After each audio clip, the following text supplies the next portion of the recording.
मैं हिमांशु वर्मा आप सभी का स्वागत करता हूं आपके अपने यूट्यूब चैनल पॉलिटेक्निक क्लासेस में। मित्रों, आज मैं बहुत दिन के बाद आपके लिए लेक्चर लेके आया हूं। उसका सबसे बड़ा रीज़न ये रहा कि पिछली बार आपका एग्ज़ाम नहीं हो पाया, उसके पहले जो है आपके ऑनलाइन क्लास थे, ऑनलाइन एग्ज़ाम हुए और ऑनलाइन एग्ज़ाम में आपको जैसे कि पता है आपका साथ दिया गया था पूरा। कुछ बच्चों के उसमें पेपर बहुत अच्छे भी गए और कुछ एक आध सब्जेक्ट जो है आउट ऑफ सिलेबस भी आए, तो ये तो चलता रहता है। मैंने कुछ लेक्चर अब सीटी के आपको थ्योरी पढ़ा रखे हैं और कुछ लेक्चर चूँकि मार्च में आपकी डेट शीट है एग्ज़ाम की, तो इसलिए सीटी का कोर्स मैं पूरा करवा देता हूँ और उसके साथ साथ जो इस सेमेस्टर के सब्जेक्ट हैं वो भी मैं करवाऊँगा। तो अभी जो ऑफलाइन क्लास है तो बिल्कुल पैटर्न बिल्कुल चेंज हो गया है कि आपको पहले ऑनलाइन का आप पढ़ते थे, ऑब्जेक्टिव क्वेश्चंस करते थे, आज अब आप जो है ऑफलाइन क्लास के लिए थ्योरी पढ़ेंगे। तो मैंने आपको वर्केबिलिटी तक थ्योरी पढ़ा दिया है। जिन बच्चों ने क्लास नहीं देखा है, वर्केबिलिटी तक बहुत अच्छे से मैंने चीज़ों को समझाया हुआ है। आप लोग जाएं हमारे कंक्रीट टेक्नोलॉजी वाले पार्ट में और आप स्टार्टिंग से अच्छे से लेक्चर देखें, क्योंकि जो पिछला बीता हुआ सेमेस्टर है उसमें उसके एग्ज़ाम मार्च में होने हैं आपके और इस सेमेस्टर की भी पढ़ाई चल रही है। तो मेरा यही कहना है कि आप लोग जो है फोकस कीजिए पहले आपके प्रीवियस सेमेस्टर के एग्ज़ाम पे। तो उसको देखते हुए आप पहले प्रीवियस सेमेस्टर के सब्जेक्ट्स पढ़ लीजिए और फिर जो है आप नए सेमेस्टर जो आएगा उसके सब्जेक्ट्स पढ़िएगा। तो आज मैं उसी श्रेणी में वर्केबिलिटी के बाद स्टार्ट करने वाला हूँ कंक्रीट मिक्स डिजाइन। ये एक बहुत अच्छा टॉपिक है और बहुत अच्छा चैप्टर है। आपने सबसे पहले पढ़ा भाई कंक्रीट क्या होता है, हम उसको क्यों लाए, फिर कंक्रीट के कंपोनेंट्स आपने पढ़े, कंपोनेंट्स के बाद में वाटर सीमेंट रेशियो पढ़ा, वाटर सीमेंट रेशियो के बाद में आपने वर्केबिलिटी पढ़ा, वर्केबिलिटी के फैक्टर भी पढ़े। अब ये है हमारा, ये हम कंक्रीट बनाना तो सीख गए हैं, बट हमें ये चाहिए कि हम कंक्रीट अगर बनाएंगे तो उसकी कौन कौन सी विधियां हैं और हमें क्या नॉर्मल विधि का प्रयोग करना चाहिए, नॉर्मल प्रोसेस का प्रयोग करना चाहिए, या फिर कोई और प्रोसेस है हमारे पास जिसका हम प्रयोग कर पाएँ। तो ये सब सोचने की चीज़ें हैं। तो क्योंकि कंक्रीट टेक्नोलॉजी हम पढ़ रहे हैं, तो कंक्रीट टेक्नोलॉजी में यह है कि आप बतौर सिविल इंजीनियर किसी चीज़ को कंस्ट्रक्ट करने के लिए उस मटेरियल का उत्पादन तो कर रहे हैं, लेकिन वो इकोनॉमिक भी होना चाहिए और जो आप चाह रहे हो उसकी उस तरह की आपको स्ट्रेंथ भी मिलनी चाहिए।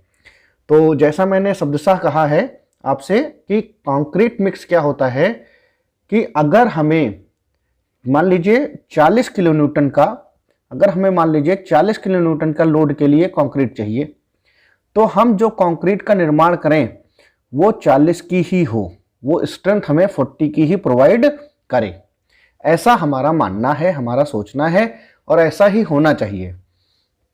अगर आप ऐसा कर लेते हैं तो आपकी कंक्रीट बेनिफिशियल भी होगी और इकोनॉमिक भी होगी। मान लीजिए कोई एक फॉर एग्जांपल आप किसी ठेकेदार के अंडर में वर्क कर रहे हैं, है ना, या आप सोचिए कि आपको किसी ने घर बनाने का ठेका दिया है और उसने कहा है कि हमें जो है इस घर में 10 लोगों को रहना है और आप कंक्रीट बना रहे हैं वहाँ पर 50 लोगों के रहने के लिए। आपको पता ही नहीं है कि ये कंक्रीट बनी कितने के लिए। मान लीजिए वो आपने 50 लोगों के लिए कंक्रीट बनाई, 50 लोगों को कंक्रीट बनाने का मतलब आपने मटेरियल उसमें 50 लोगों का लगा दिया, उसकी क्वांटिटी और क्वालिटी दोनों इंप्रूव कर दी। तो फिर क्या होगा, जो 10 लोगों के लिए उसने कहा था खर्चा आपने 50 का कर दिया, तो 40 लोग क्या है, वो खर्चा एक्स्ट्रा हो गया, अनइकोनॉमिक हो गया सेक्शन जो आपने बिल्डिंग बनाई। तो उसको कंट्रोल करने के लिए जितनी हमें आवश्यकता है उतनी ही प्रॉपर्टी की, उतनी ही अब जो वांटेड चीज है उतनी ही हमें चाहिए। तो कहने का मतलब है जो डिजायर स्ट्रेंथ की या वांछित सामर्थ्य की और प्रॉपर्टीज की कंक्रीट तैयार करने के लिए आपका सीमेंट, आपका एग्रीगेट, चाहे वो कोर्स एग्रीगेट हो या फाइन एग्रीगेट हो, उसको किस तरीके से हम मिलाएंगे, किस मेथड से मिलाएंगे, तो वह मिश्रण जो है वह कहलाता है कंक्रीट मिक्स डिजाइन। तो कहने का मतलब है to prepare a concrete of desired strength and properties, the rational proportion and mixing of components, cement, fine aggregate, coarse aggregate and water is called concrete mix determination या concrete mix design, you can say concrete mix design. Hindi में इसको आप ऐसे समझ सकते हैं कि वांछित गुणों वाली कंक्रीट तैयार करने के लिए उसके संगठक cement, coarse aggregate, fine aggregate को बहुत अच्छी तरीके से किसी एक मेथड से या अच्छे मेथड से अनुपात में मिलाना, मिक्स करना कंक्रीट मिक्स निर्धारण कहलाता है।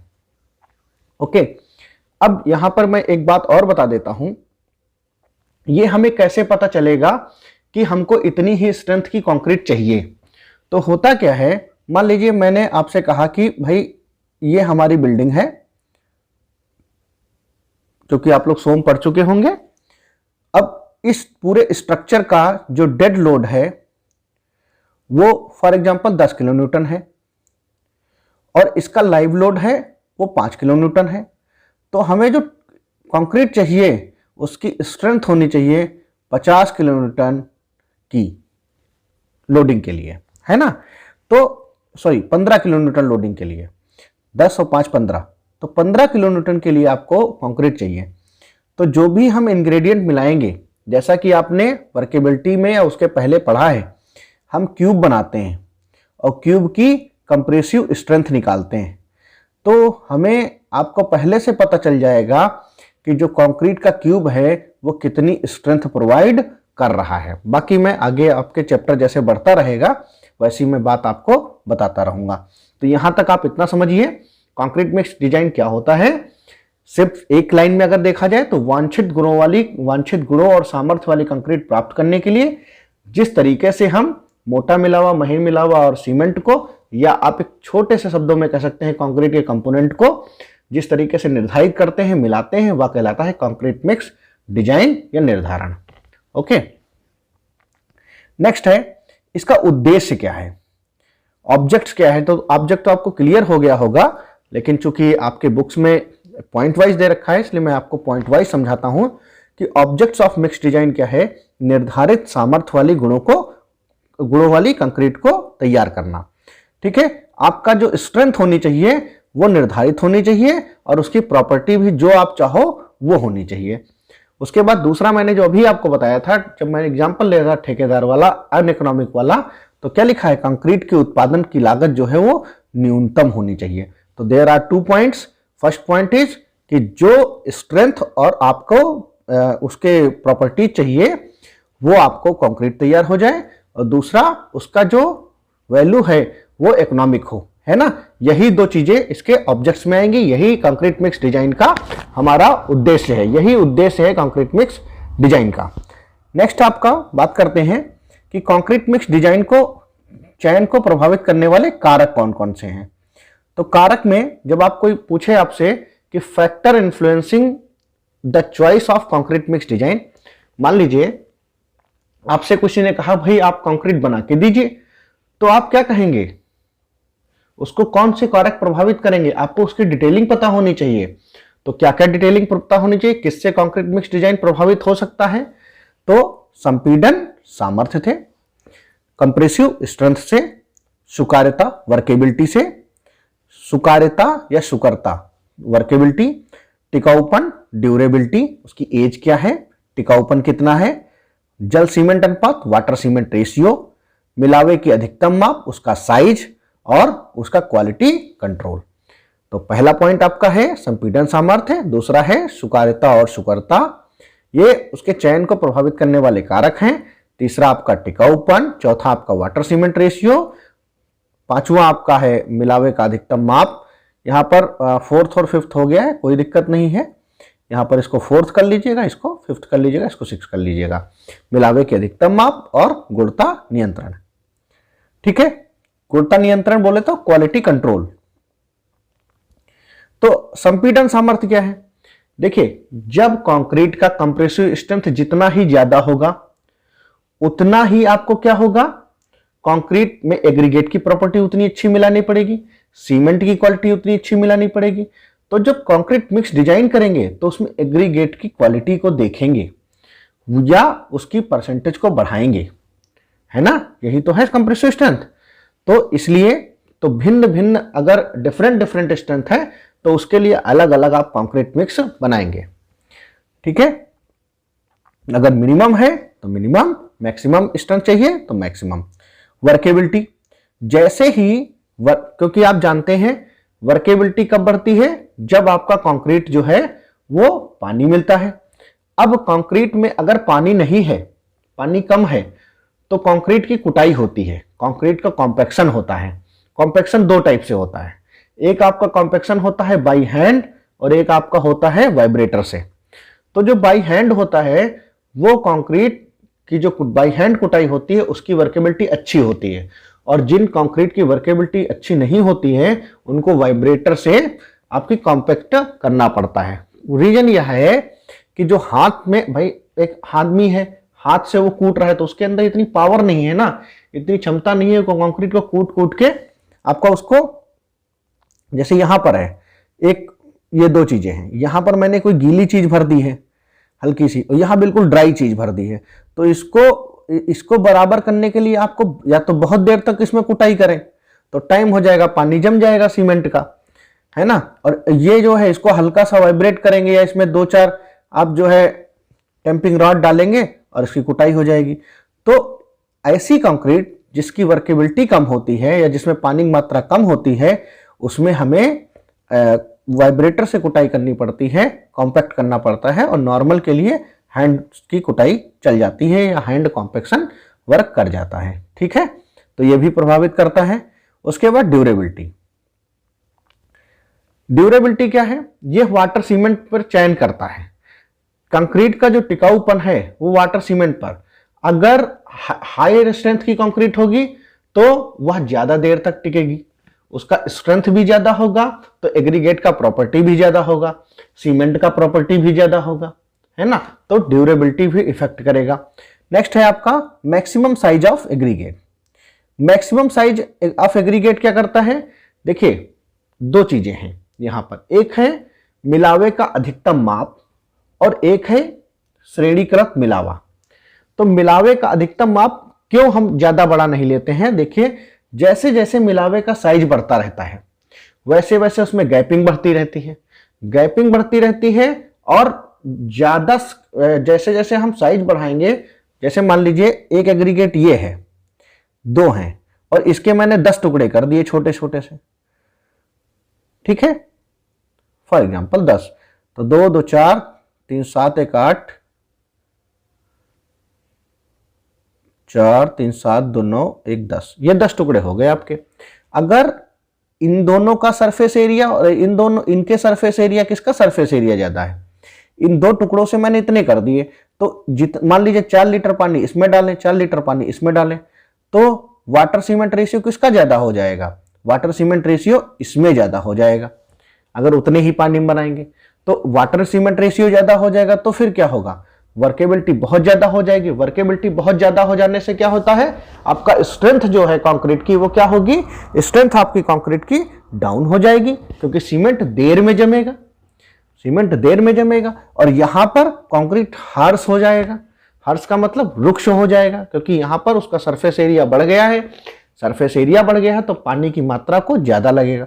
तो इसलिए हमने निर्धारित कर दिया है कि जो मिलावे का मोटाई होगी वो कंक्रीट के जो मेंबर है उसकी मोटाई से 1/3 से लेकर 1/4 से ज्यादा नहीं होगी। मतलब अगर मान लीजिए आपने 300 mm का कोई स्ट्रक्चर बना रहे हैं, कोई बीम बना रहे हैं जिसकी गहराई 300 है या उसकी मोटाई 300 है, तो फिर 100 mm का एग्रीगेट मिनिमम 100 से लेकर और आपका 4, ठीक है, 4 7 28 4 5 20, तो 75 से 100 mm के बीच का आपका क्या होगा, एग्रीगेट होगा, इससे ज्यादा नहीं होना चाहिए। बाकी एग्रीगेट के लिए बहुत छोटा सा कॉन्सेप्ट क्या है कि एग्रीगेट वेल ग्रेडेड होना चाहिए।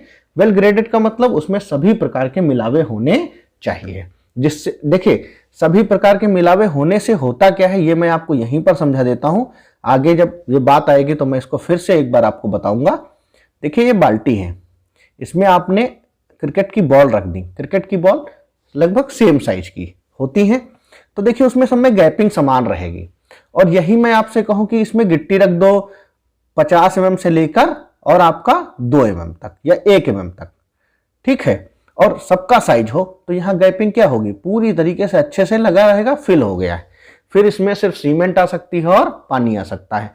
इसको बोलते हैं वेल ग्रेडेड एग्रीगेट, है ना। और जो बॉल है सेम साइज का है, कभी भी एग्रीगेट अगर सेम साइज का है तो वो वेल ग्रेडेड कभी भी नहीं कहलाएगा, बिकॉज क्योंकि उसमें पोर्स हमेशा विद्यमान रहेंगे, बने रहेंगे, ठीक है। नेक्स्ट है आपका क्वालिटी कंट्रोल। क्वालिटी कंट्रोल क्या होता है कि जो कंक्रीट आपने बनाया है उसको उसके मटेरियल आने से लेकर और उसके यूज होने तक अगर आपने कोई भी रूपरेखा बना रखी है, उस पैटर्न पर आप वर्क कर रहे हैं या उस क्वालिटी का आप ला रहे हैं, ठीक है, तब तो आपको फुल स्ट्रेंथ मिलेगी, अदरवाइज आपको फुल स्ट्रेंथ नहीं मिलेगी। जैसे आपने देखा होगा कि आप अपने घरों में काम करवाते हो, ठीक है, तो घरों में क्या है कि पता चला आप जमीन पे झाड़ू भी नहीं लगाए और कंक्रीट बना दिया, मिट्टी है उसमें मिल रही है, कंक्रीट बना दिया, छत पे डाल दिया, वर्क करती है, बिल्कुल करती है, आप प्रॉपर तराई भी नहीं कर रहे, शटरिंग जल्दी खोल ले रहे, ठीक है, तो घर पे चल जाता है, बिकॉज क्योंकि वहां पर बहुत ज्यादा हैवी लोडिंग नहीं है। यही आप देखते होंगे रेलवे के प्रोजेक्ट्स में, बड़े बड़े डैम के प्रोजेक्ट्स में, उसमें क्या रहता है, जो प्रॉपर प्रोसेस है उसी को आपको फॉलो करना पड़ेगा। तो ये है, और हर जगह पर आप एग्रीगेट लाएंगे उसकी क्वालिटी अच्छी होनी चाहिए, उसमें क्ले नहीं होनी चाहिए, वेल ग्रेडेड होना चाहिए। उसके बाद सीमेंट लाएंगे तो बहुत ओल्ड नहीं होनी चाहिए, सीमेंट की भी जगह जगह टेस्टिंग होगी। उसके बाद एग्रीगेट का भी टेस्टिंग होगा। क्या आप घरों में ऐसा करते हो, एग्रीगेट मिलावा लाते समय टेस्टिंग करते हो? नहीं करते हो। आप तो एक बरसात का सीजन भी अगर एग्रीगेट पार हो जाता है उसके बाद भी आप उसको यूज कर लेते हो, है ना। तो ये सब आपको जहां पर क्वालिटी कंट्रोल अच्छा होगा वहां पर कंक्रीट मिक्स डिजाइन बेटर होगा, ठीक है। अब बात करते हैं, एक बहुत इंपॉर्टेंट टॉपिक है, इसी में है छोटा सा बट समझने की चीज है, कैरेक्टरिस्टिक स्ट्रेंथ।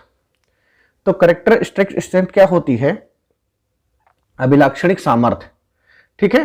तो कैरेक्टरिस्टिक स्ट्रेंथ होती है, जैसे मान लीजिए कोई कंक्रीट है, कंक्रीट को आप छोड़िए, मान लीजिए कोई ऑब्जेक्ट है, एक ये है, ये लैब है हमारी, और ये आपका घर है, या आपका, चलिए घर ही लिख लीजिए, ठीक है, ये आपका होम है। अब हमने कोई प्रोडक्ट बनाया, जैसे मान लीजिए प्लांट में देखिए, क्योंकि वो एग्रीकल्चर से ये चीज ज्यादा समझ में आएगी। मान लीजिए लैब है, ये पंतनगर की लैब है जहां बीज बनता है, जहां पर सीड्स बनते हैं। तो आपने देखा होगा, सुना होगा कि भाई ये धान की एक पौध आई है, पंतनगर ने डेवलप की है, और इसकी जो पैदावार है वो 5 कुंटल बीघा है ना। ये आपने सुना होगा, 5 कुंटल बीघा, ठीक है, फॉर एग्जाम्पल। या आपका 100 कुंटल, 10 कुंटल, 15 कुंटल, एकड़, जैसा भी आप समझना चाहें, ये लैब में है। तो क्या वो जो लैब में पौधा है उसकी जो वहां लिखा हुआ है कि भाई ये 5 कुंटल उत्पादन करेगा, क्या वो आपके घर में या आपके खेत में जो आप फसल उगाते हो तो क्या उतनी करता है? वो नहीं करता। उसका रीजन क्या है? यहां पर उसकी क्वांटिटी कम है इस जगह पर, और उसकी देखभाल ज्यादा है। लेकिन जब वो ग्राउंड पे जाता है तो चूंकि वहां पर उस जैसा बहुत सारा काम है तो उसकी देखभाल कम हो जाती है, क्वालिटी में फर्क आ जाता है या नहीं भाई। फॉर एग्जाम्पल, किसी का एक बच्चा है तो उसको आप ज्यादा फाइनेंशियली ज्यादा उसकी केयर कर सकते हो, किसी के ज्यादा बच्चे हैं तो उसकी केयर उस हिसाब से नहीं हो पाती है ना। तो ये दोनों चीजें हैं। तो यहीं पर अभिलाक्षणिक सामर्थ्य मैटर करती है कि जब हम कंक्रीट को क्या करते हैं, लैब में जो टेस्टिंग करते हैं, मान लीजिए कोई कंक्रीट क्यूब है, कंक्रीट का घन है, कंक्रीट के घन की माप कितनी होती है? मैंने आपको बताया था, कंक्रीट के घन की माप कितनी होती है? 150 mm। ध्यान रहे, घन बोला है मैंने, घनाभ नहीं बोला है।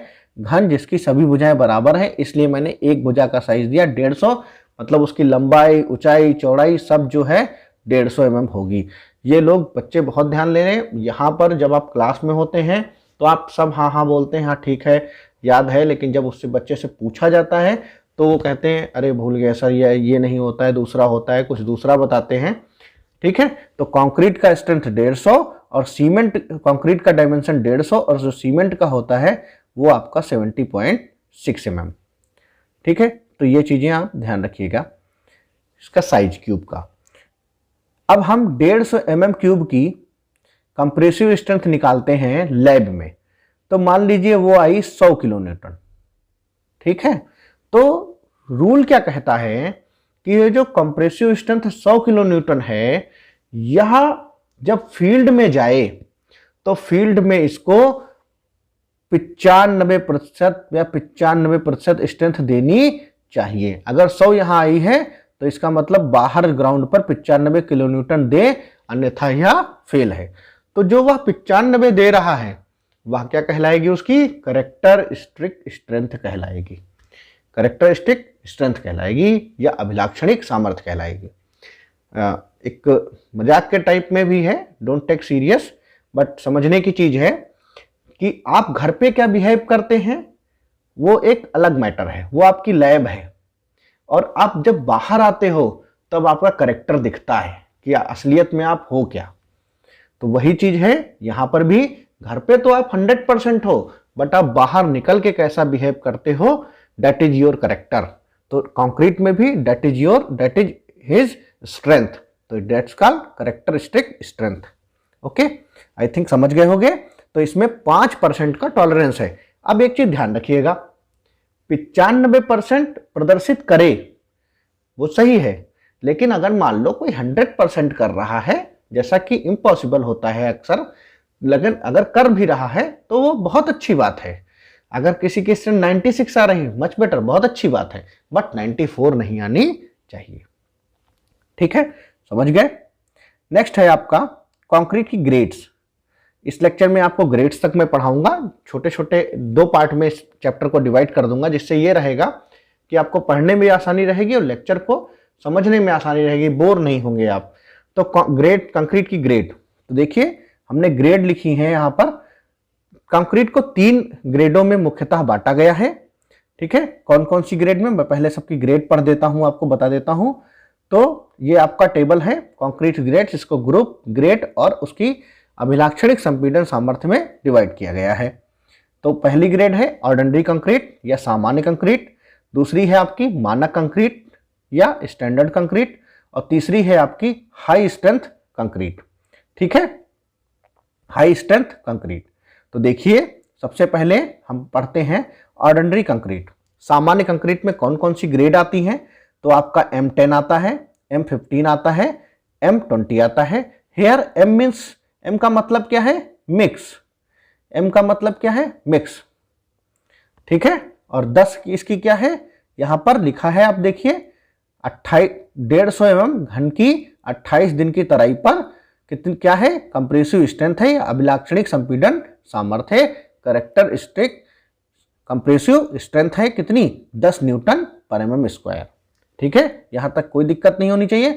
कंपटीशन में कभी कभी पूछता है कि ऑर्डिनरी कंक्रीट में कितनी ग्रेड्स हैं, या ऑर्डिनरी कंक्रीट की टेबल्स में हम कितनी ग्रेड्स को शामिल करते हैं, तो आपको वहां पर आपको बताना है 3, ये ध्यान रखिएगा। ठीक है, M10, M15, M20 is the ordinary concrete. अब पूछे कोई भाई इसके पहले की ग्रेड्स क्या हैं, पहले की ग्रेड क्या है, M5 हो गया, M7.5 हो गया। ये कौन सी ग्रेड है, ये दुर्बल कंक्रीट है या लीन कंक्रीट है।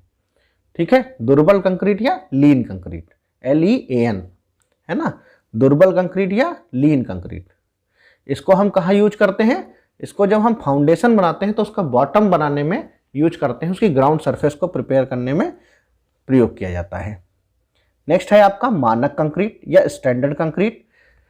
तो स्टैंडर्ड कंक्रीट में कौन कौन सी ग्रेड है, M25, M30, M35, M40, M45, M50, M55। तो कितनी हो गई आपकी यहाँ पर, 1 2 3 4 5 6 7। तो here are 7 grades in the table of standard concrete. Standard concrete में 7 ग्रेडों को शामिल किया गया है, ऑर्डिनरी में 3 ग्रेड को शामिल किया गया है। ये भी पूछ सकता है कि M25 से लेकर 55 तक आपको किस में शामिल किया गया है, तो ये स्टैंडर्ड कंक्रीट में आते हैं या मानक कंक्रीट में शामिल किया गया है। ठीक है, ध्यान रहे इसमें M क्या है, मिक्स है, 25 क्या है उसकी कैरेक्टरिस्टिक कंप्रेसिव स्ट्रेंथ है, अभिलाक्षणिक संपीड़न क्षमता है, जो 28 दिन की तराई पर मिलती है। किसके क्यूब से? कंक्रीट का क्यूब बनाते हैं। क्यूब का साइज कितना होता है? 150 mm। ठीक है, ये चीजें बिल्कुल आपके टिप्स पे रहनी चाहिए, फिंगर टिप्स पे रहनी चाहिए, एकदम याद होनी चाहिए। नेक्स्ट है आपका उच्च सामर्थ्य कंक्रीट। उच्च सामर्थ्य कंक्रीट क्या होता है? तो हाई स्ट्रेंथ कंक्रीट, जो जिसकी सामर्थ्य बहुत ज्यादा होती है। एक बात ध्यान रखिएगा, मैं आगे बताऊंगा इस चीज को नेक्स्ट चैप्टर में, कि जब भी कंक्रीट की ग्रेड की आपसे कोई बात करे, तो अब देखिए एक एग्जांपल मैं बताता हूं। मान लीजिए हमने कहा 1 2 4, भाई एक ये रेशियो हो गया। इस रेशियो को बढ़ा तो हम सकते हैं, बढ़ाएंगे तो स्ट्रेंथ डाउन होगा। बढ़ाएंगे मतलब 1 4 8, ये बढ़ाना, 1 3 6, ये बढ़ाना, है ना। तो स्ट्रेंथ डाउन हो रहा है, मतलब सबसे ज्यादा इसकी है, फिर उससे कम इसकी है, फिर सबसे कम इसकी है। लेकिन एक बात बताइए, क्या हम स्ट्रेंथ इतनी तो कर सकते हैं? बस इससे कम तो नहीं कर सकते। तो भैया फिर इसके बाद क्या होगा? इससे ज्यादा स्ट्रेंथ कहां से आ गई? तो वो स्ट्रेंथ जब आती है जब आप क्वालिटी कंट्रोल करते हो, आप इंग्रेडिएंट्स की क्वालिटी बढ़ाते हो, चाहे वो एग्रीगेट की क्वालिटी बढ़ा रहे हो या इसमें अलग से एडमिक्सचर्स मिलाए जाते हैं या अधिमिश्रक मिलाए जाते हैं, तब कंक्रीट की प्रॉपर्टीज को बढ़ाया जाता है। तब जाके आपको कंक्रीट मिलता है हाई स्ट्रेंथ का और स्टैंडर्ड के कुछ कंक्रीट, है ना। तो उच्च सामर्थ्य कंक्रीट जो है M60 से लेकर M80 तक आता है। M60, 65, 70, 75 और आपका 80। इसमें कितनी आती हैं देख लीजिए, 1 2 3 4 5। ठीक है, तो उच्च सामर्थ्य में कितनी हो गई? 5। स्टैंडर्ड में मैंने आपको कितनी बताई थी? स्टैंडर्ड में मैंने बताई आपको 7, और आपका ऑर्डिनरी में मैंने आपको बताई 3 कंक्रीट। ठीक है, तो यहां पर इस चैप्टर का पहला पार्ट मैं आपके लिए खत्म करता हूं। इसका नेक्स्ट पार्ट है वो मैं आपको पढ़ाऊंगा अगले दिन, मतलब कल के दिन, है ना। तब तक ये इस चैप्टर को अच्छे से पढ़िए, अच्छे से समझिए।